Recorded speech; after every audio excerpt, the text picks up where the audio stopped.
Barnes & Noble, Glendale. This is the work that Wildwood Services came out and did. Weeds were brought down to bare nothing, pulled out, sprayed down.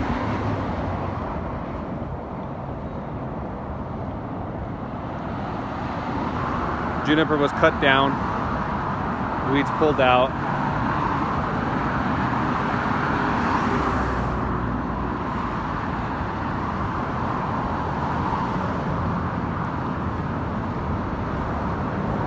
Monument side was de-weeded as well.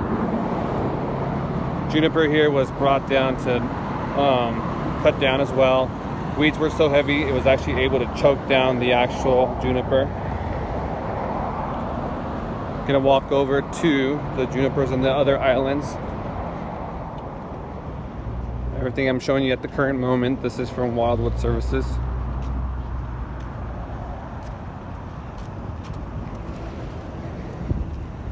This is another juniper that got brought down, cut, trimmed out as well. Clearly see the height.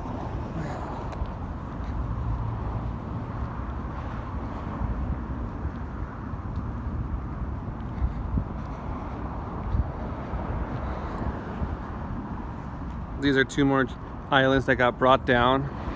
You can see where it's been cut and edged. Same thing here. This is what they're supposed to look like. There's still some little bit remainders of what my guys did, showing that they were cut down.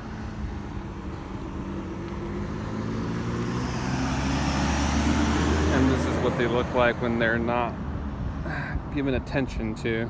They start to kind of grow out past the sidewalk or the curb onto the asphalt.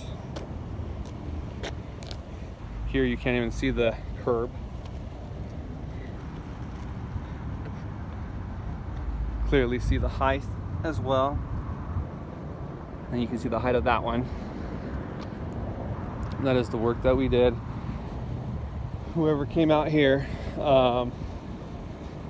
basically, as I guess was mentioned, was done as an emergency. This is what is left over. At the current moment, you still have weeds growing. They're not completely dead. They're still healthy and green. With the given rain, which we are going to receive, these will grow out.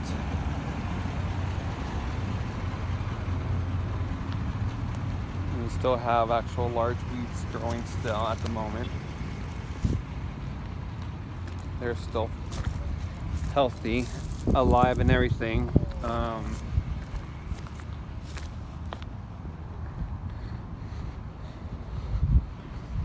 We're going to come to the very front of the store.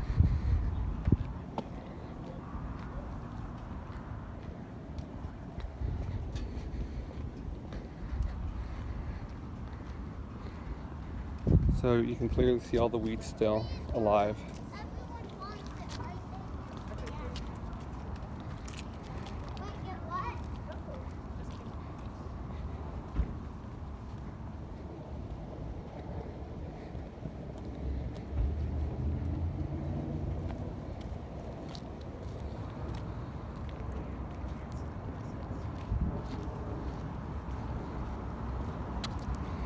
Now we're going to take a quick walk to the back.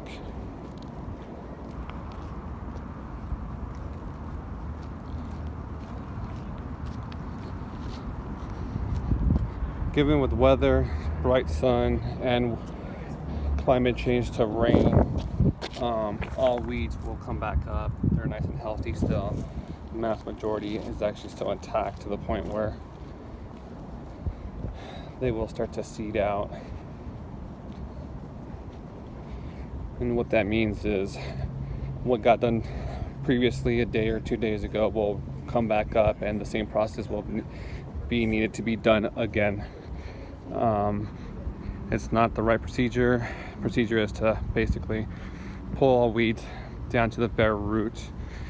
If not possible, spray them down fully till they die. Weed block, if not present or torn, has to be removed and then a new fabric laid down.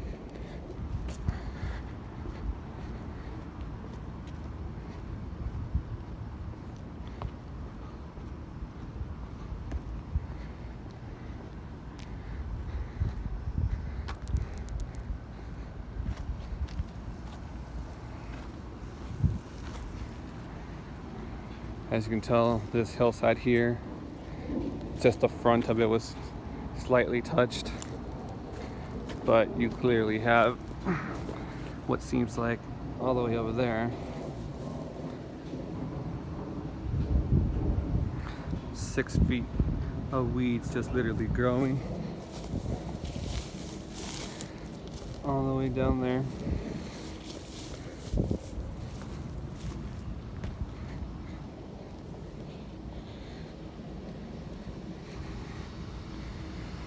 And those flowers actually growing on the weed will actually blow off and start to reseed this small hillside as well, repeating the process.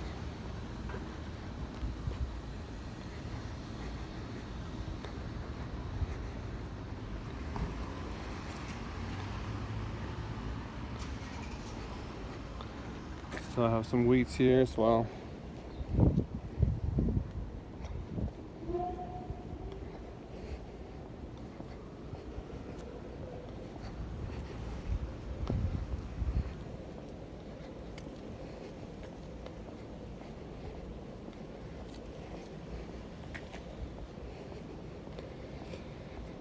And this stuff, which that just needs to get hauled away.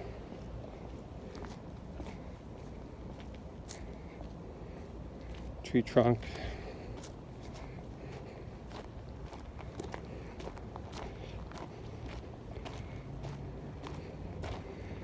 Size of this weed.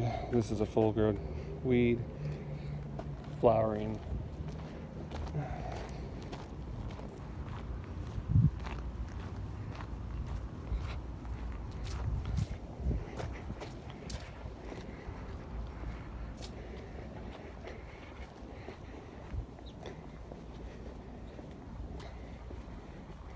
And this is the backside still.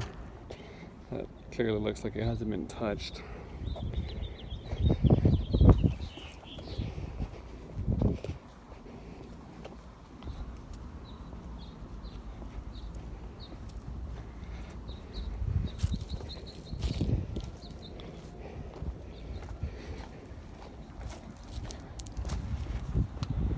So the point of this video is just to show what a proper de-weeding of your islands and planters actually gets you. It does require time. It does require actual hand work, not just the throttling of a weed eater. All the weeds that are actually in these islands will start to grow back, costing basically twice if not more because it hasn't been properly done. We will get rain and these things will blossom like fully nurturing weed plants.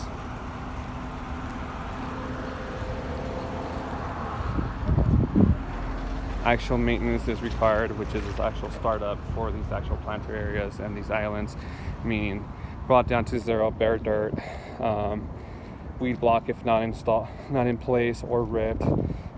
It's failing due to improper maintenance. So we have gapping, which allows weeds to start growing, which also allows the disbursement of seeds from other weeds that actually make it and start growing. If needed, monthly spray down of the planters on the islands is required. Parking lot can be brought back to a flourishing landscape, but at the moment it's just putting a band-aid on the landscaping that keeps falling off and then keeps being put back in place, costing more money. So you can clearly see what's been done and as far as what it needs to look like.